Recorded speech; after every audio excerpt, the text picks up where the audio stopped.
All ఎలా ఉన్నారు? బాగున్నారా? నేను మాత్రం అస్సలు బాలేనండి. ఈరోజు మూడ్ ఏం బాలేదండి.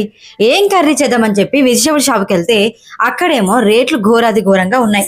మరి ఏం తెద్దామని ఆలోచిస్తున్నప్పుడు అతి తక్కువ కాస్ట్ లో ఓన్లీ 20 రూపీస్ కి ఒక క్యాబేజ్ దొరికిందండి.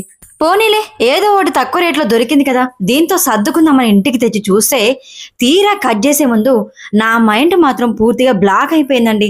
క్యాబేజీ కట్ చేస్తున్నప్పుడు మీకు అందరికీ ఇలానే కనిపిస్తుందా, లేదంటే నాకు మాత్రమే ఇలానే కనిపిస్తుందా?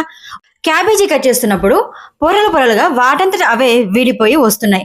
పోనీలే అసలు క్యాబేజీ ఇలానే వస్తుంది అనుకున్నాం, కానీ అసలు స్మెల్లే లేదండి.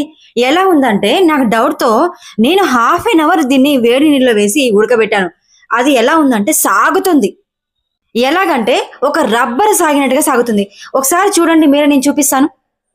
అసలు వెజిటేబుల్ అనే వైబ్రేషన్ లేదు ఈ కూరగాయలు. లాగుతున్న కొద్దీ సాగుతూ ఉంది. అండ్ దాంతోపాటు మనం ఎప్పుడైనా క్యాబేజీ కర్రీ చేసుకుంటున్నప్పుడు స్మెల్ అయితే వస్తుంది కదండి. మరి అదే స్మెల్ ఉడకబెడుతున్నప్పుడు కూడా రావాలి కదా. ఎలాంటి స్మెల్ లేదు. అండ్ అసలు ఉడకబెడుతుంటే ఏ మాత్రం కూడా కలర్ చేంజ్ అవ్వలేదు. మీరే చూడండి ఎలా ఉందో. మామూలుగా క్యాబేజీ వండితే ఎలా ఉంటుంది, ఆనియన్స్ ఉన్నట్టుగా ఉంటుంది, కానీ క్యాబేజీ మాత్రం ఏ కలర్ చేంజ్ అవ్వలేదు. అండ్ స్మెల్, ఎలాంటి స్మెల్ కూడా రాలేదండి.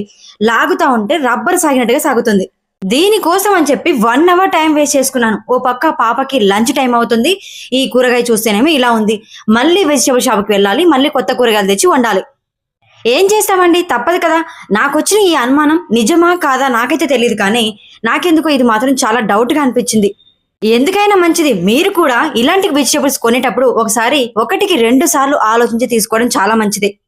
అమ్మ బాబాయ్ ఈ కూరగాయలు అసలే వద్దని చెప్పి అన్ని తీసి కట్ చేసిన వెజిటబుల్ మొత్తం తీసేసి డస్ట్బిన్ కవర్లో వేసి మళ్ళీ వెజిటబుల్ షాప్కి వెళ్ళి టమాటో తీసుకొచ్చి టమాటో చారు చేసి అప్పటికప్పుడు పాపకి లంచ్ ప్రిపేర్ చేసి ఇచ్చేసి వచ్చాను. మీకు ఎప్పుడైనా ఇలాంటి సిచ్యువేషన్ ఎదురైందా? వచ్చేసేయండి మరి కమెంట్లోకి. ఇష్క్ యూ ఆల్.